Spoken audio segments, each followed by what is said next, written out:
descansara debaixo da grande vala que cavaram para enterrá-la junto ao lindo e brilhante caixão de prata que produziram especialmente para ela. Ora, os assuntos sobre ela renderam muitas conversas acompanhadas de muitos comentários, e nem sempre esses comentários agradavam o tenro juízo de Césac, que dava pouquíssimo apreço a elas. Aliás, ele havia esquecido totalmente do triste destino de Micai, em especial do que havia acontecido bem antes. Por não se lembrar, para ele, Micai havia somente saído um pequeno instante e voltaria assim que lhe desse na telha. O real motivo por qual Césac não se lembrava de nada era que, como havia lhe dito o médico, os montes memoriais de Micai estavam devidamente armazenados no cérebro dele, mais especificamente em seu consciente. Sem nada esperar, no 10º dia do mês de novembro, Césac sentiu um breve enjoo, mas, diferente de muitos que já teve em toda a sua vida, havia sentido nitidamente que algo saía de seu corpo, algo grande e muito pesado. Muito mal sabia Césac que sua bem-amada havia finalmente acordado de seu sono tão profundo. Logo vieram à tona memórias consideravelmente velhas. Lembrou-se da recente batalha que foi vencida pelo leste, do veneno perigosíssimo que foi descoberto nos músculos do braço direito de Micai, das terríveis dores sofridas por ela nos últimos instantes de vida, da surpreendente pancada que ele recebeu do velho, dele lhe levando com os ombros para o seu quarto, para que pudesse descansar.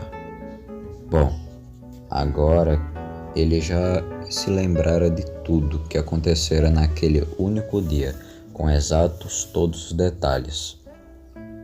Mas por um instante, por se recordar de tudo, Césac sentiu uma vontade amarga de chorar, depois que se lembrou das dores azedas que havia causado a Micai enquanto a segurava. Porém se conteve, pois sentiria muita vergonha se chorasse do nada em público. Sossegou a cabeça depois de lembrar que o velho lhe dissera que Micai voltaria, depois de um certo tempo de descanso, para o local que havia sido feito por um longo tempo de sua casa.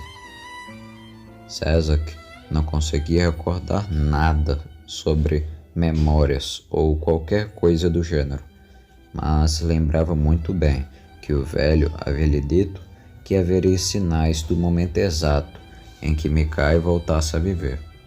Sabia bem que haveria, mas sequer percebeu os primeiros sinais da volta de sua amada. E nem precisaria de qualquer forma. Bastava somente contemplar o regresso triunfal da vida dela.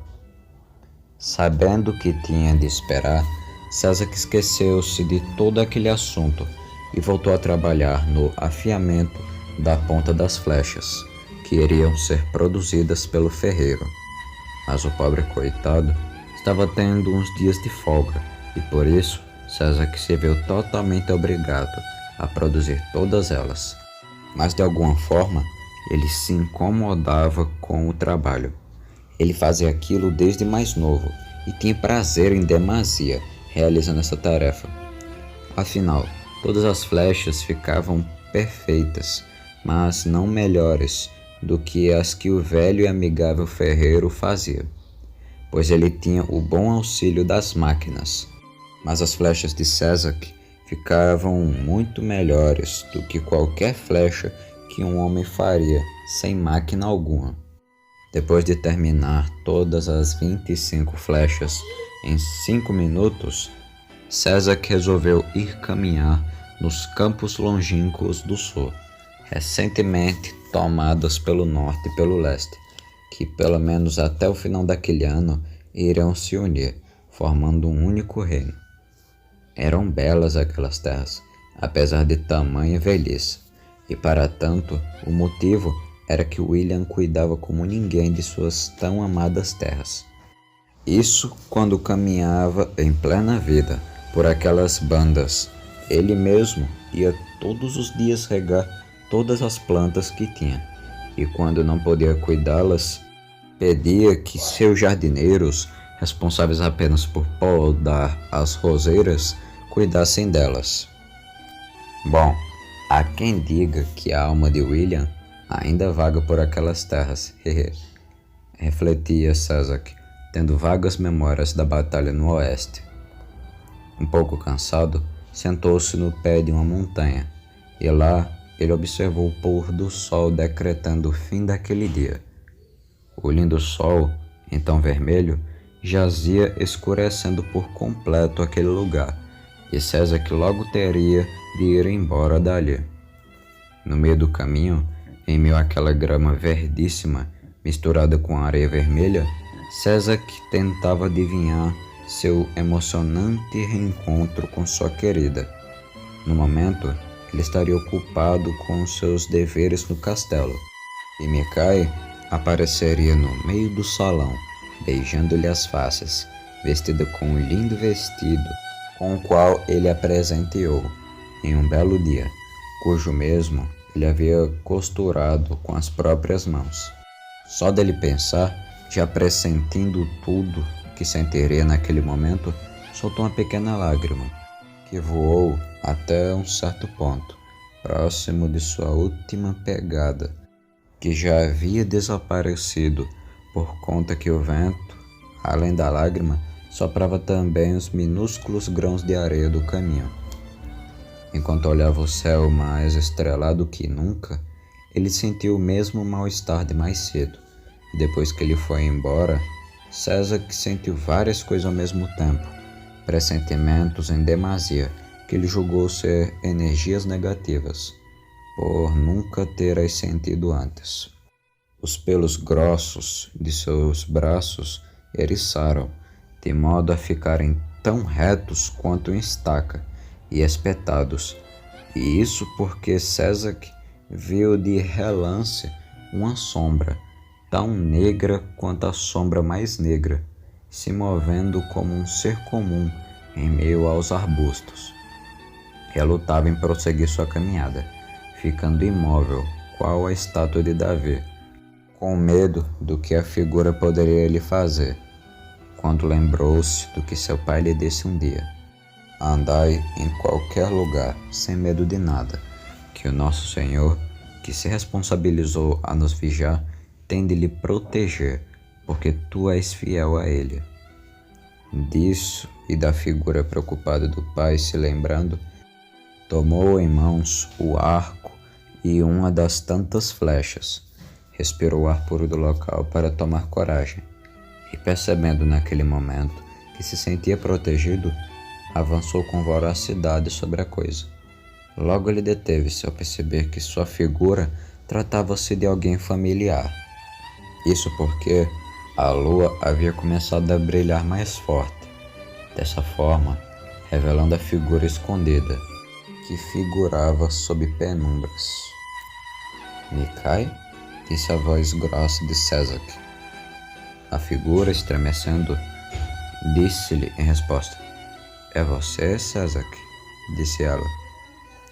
Ambos, reconhecendo-se pela voz, foram um ao encontro dos braços do outro, e a lua já havia voltado ao seu brilho normal, porque já não havia necessidade de todo aquele brilho. Obrigado, Senhor Deus, disse Césac, ao perceber que ambos estavam em um medonho cemitério.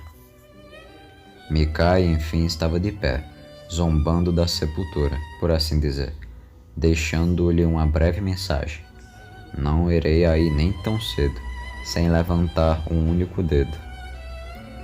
Ela tinha muito a dizer a ele, bem como ele tinha muito mais, pois passou-se tempo demais, e Césac havia percebido nesse tempo que amava Mikai mais do que ele próprio tinha noção. Mikai nada podia dizer, por estar todo aquele tempo debaixo da terra, literalmente, inconsciente. Mikai, finalmente ela havia saído. Em um breve instante em que César colocou seu queixo no ombro dela porque a abraçava, ele sentiu um cheiro extremamente doce vindo de seu pescoço. E aquilo achou estranho demais, porque sabia que sua bem-amada havia pouco tinha saído dali, e no máximo deveria estar cheirando a terra. Ignorou aquilo, pois era um momento muito bonito e emocionante para acabar daquele jeito. Dos pressentimentos que ele teve, apenas um estava correto. Ela realmente estava com o vestido que César lhe dera de presente. De repente, depois de selarem um longo beijo, o solo estremeceu. As nuvens começaram a se abrir, revelando uma luz muito forte que lhes dizia: sejam felizes, sempre ouvindo o que vos digo, e eu farei com que vocês sejam reconhecidos por todos. É Deus, concluiu Mikai, ao ver a luz se afastando. Eu queria dizer isso, disse César, sorrindo nitidamente. Você viu isso, meu amor? Ele quer que sejamos felizes. E quando foi que ele não quis? César soltou-se dos braços dela e a agarrou com as mãos, a erguendo pelas axilas. Ele a posicionou em suas costas e a pediu que segurasse firmemente em seu pescoço, tomando cuidado para não o enforcar. Sabendo do que se tratava, ela lhe obedeceu sem fazer perguntas. Ele então iniciou uma nova caminhada, dessa vez em direção à sua casa, cuja mesma Mikai se recordava com perfeição de todos os detalhes que lhe acompanham. Ao chegar em casa, César pousá-la diretamente no piso do salão do trono, que de tão limpo refletia os dois perfeitamente. O contato dos pés dela com o chão gerou um impacto meio grotesco, fazendo com que o local pisado vibrasse e fazendo com que Mikai torcesse o tornozelo direto, sendo que ele foi o último a tocar o chão. O rei Timóteo estava em seu quarto lendo um livro de capa grossa, um conto que há 90 anos havia sido escrito por seu pai. Ele falava sobre uma pequena princesa. Na verdade, o livro em si, manuscrito, era uma versão bem diferente e mais comprida da história Bela Noite, inspirado por acontecimentos incríveis com a linda noite de inverno, só que o mesmo título. Por um instante, sentiu a vibração alcançando sua cama. Pensou nada ter sido de início, mas mudou de ideia ao senti-lo uma segunda vez e foi em direção ao salão do trono. E quase explodiu de alegria ao contemplar a silhueta dos dois. Meu filho querido, disse ele, o abraçando.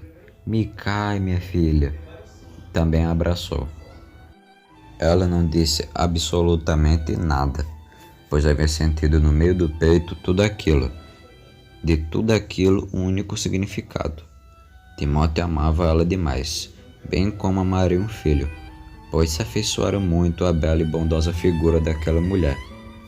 Mas César parecia não ter entendido nada, e Mikai percebeu a expressão da estranheza de seu rosto. Ele sussurrou: não se preocupe, eu te digo o que significa lá no quarto. Chamem todos, disse o rei, para dois guardas que jaziam ao pé dos portões. Ambos se apressaram para chamar todos que ali se encontravam, especialmente quem mais precisava ouvir, Sofia Meirelles. Ela também acordou rapidamente para ver o que acontecia, mas não tinha ideia alguma do que se esperava lá fora. Sofia chegou um tempo depois de todo mundo, e a imagem que viu destroçou até as mínimas partes de seu coração. É você, filha? Disse ela, olhando diretamente nos olhos dela, sentindo mais o aperto. Mikai estava sem entender absolutamente nada. Sabia muito bem, por meio de Merlin, que ela havia sido abandonada por uma mulher mas não tinha ideia de que aquela mulher à sua frente, ajoelhada e pedindo perdão, era sua verdadeira mãe, responsável por plantar a flor que a gerou. Num rio de dúvidas estou eu, murmurou Mikai, baixinho, olhando para o velho mago. Era dela de quem você estava me falando? O mago não lhe disse uma única palavra, apenas respondeu positivamente com a cabeça. Mikai ficou cabisbaixa, sentindo no fundo do peito a dor do profundo remorso da mãe. Ele abraçou. Pare, mamãe. Não precisa você mais chorar, porque agora você me encontrou, e eu juro por tudo que é mais sagrado que eu lhe perdoo, disse ela, sendo que chorava junto. Merlin olhava tudo de longe, também muito emocionado. Timóteo levou o filho de encontro às duas, sussurrando-lhe muitas coisas nos ouvidos. Não é bonito um reencontro, meu filho? É o que eu espero que aconteça comigo e sua falecida mãe. Aquelas breves frases fizeram com que César derramasse algumas lágrimas, pois, bem mais do que seu pai, ele sentiu uma saudade mortal de sua mãe, Marta, e sua querida irmã e amiga, Virgínia. Bem como todas as pessoas, Ludil, que estava discretamente encostado no portão, estava emocionado, mas não chorou uma única lágrima ante o ocorrido.